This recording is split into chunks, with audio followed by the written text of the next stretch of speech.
জেনেভায় উচ্চ পর্যায়ের শান্তি আলোচনা। ট্রাম্পের ২৮ দফা পরিকল্পনা ঘিরে উত্তেজনায় ইউক্রেন, ইউরোপ ও যুক্তরাষ্ট্র।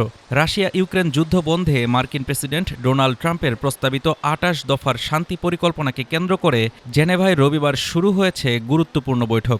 ইউক্রেন, ইউরোপীয় ইউনিয়ন, যুক্তরাজ্য এবং যুক্তরাষ্ট্রের শীর্ষ কর্মকর্তারা আলাদাভাবে যুক্তরাষ্ট্রের মিশন এবং ইন্টারকন্টিনেন্টাল হোটেলে বৈঠকে অংশ নেন।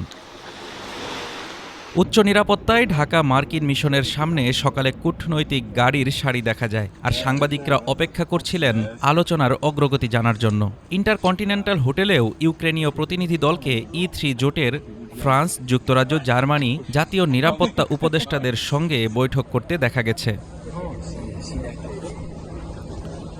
ওয়াশিংটনের খসড়া পরিকল্পনা নিয়ে ইউক্রেন ও ইউরোপীয় দেশগুলোতে তীব্র উদ্বেগ তৈরি হয়েছে। প্রস্তাবে রয়েছে ইউক্রেনকে নির্দিষ্ট কিছু ভূখণ্ড রাশিয়ার কাছে ছেড়ে দেওয়া, সশস্ত্র বাহিনী অর্ধেকে নামিয়ে আনা, যুদ্ধোত্তর পুনর্গঠন থেকে যুক্তরাষ্ট্রকে ৫০% লাভ ভাগ দেওয়া। এই তিনটি শর্তই কিয়েভ থেকে ব্রাসেলস পর্যন্ত ব্যাপক আলোড়ন তৈরি করেছে, কারণ এগুলো ইউক্রেনের নিরাপত্তা ও সার্বভৌমত্বের উপর বড় ধরনের প্রভাব ফেলতে পারে।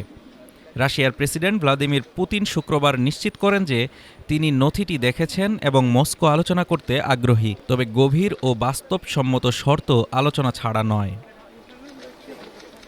ইউক্রেনের পক্ষ থেকে আলোচনায় নেতৃত্ব দিচ্ছেন প্রেসিডেন্ট ভলোদিমির জেলেনস্কির chief of staff Andriy Yermak. অন্যদিকে মার্কিন প্রশাসনের পক্ষে আলোচনায় প্রতিনিধিত্ব করছেন secretary of state Marco Rubio. EU প্রতিনিধিরা চেষ্টা করছেন এই ফ্রেমওয়ার্কে যেন ইউরোপের নিরাপত্তা ও রাজনৈতিক অগ্রাধিকারগুলো অন্তর্ভুক্ত হয়। তাদের অভিযোগ, পরিকল্পনাটি প্রাথমিকভাবে তৈরি হয়েছে ইউরোপ এবং ইউক্রেনকে যথাযথভাবে সম্পৃক্ত না করেই।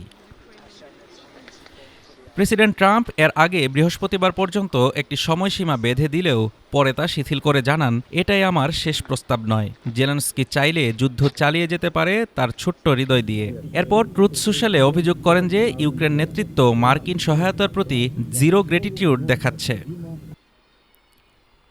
জেনেভার আলোচনাগুলো এখনও প্রাথমিক পর্যায়ে রয়েছে, কিন্তু স্পষ্ট ট্রাম্পের ২৮ দফা পরিকল্পনাটি বিশ্ব কূটনীতির জন্য একটি কঠিন সমীকরণ হয়ে দাঁড়িয়েছে, যেখানে শান্তি, চাপ এবং ভূরাজনৈতিক স্বার্থ সবই একসাথে জড়ানো।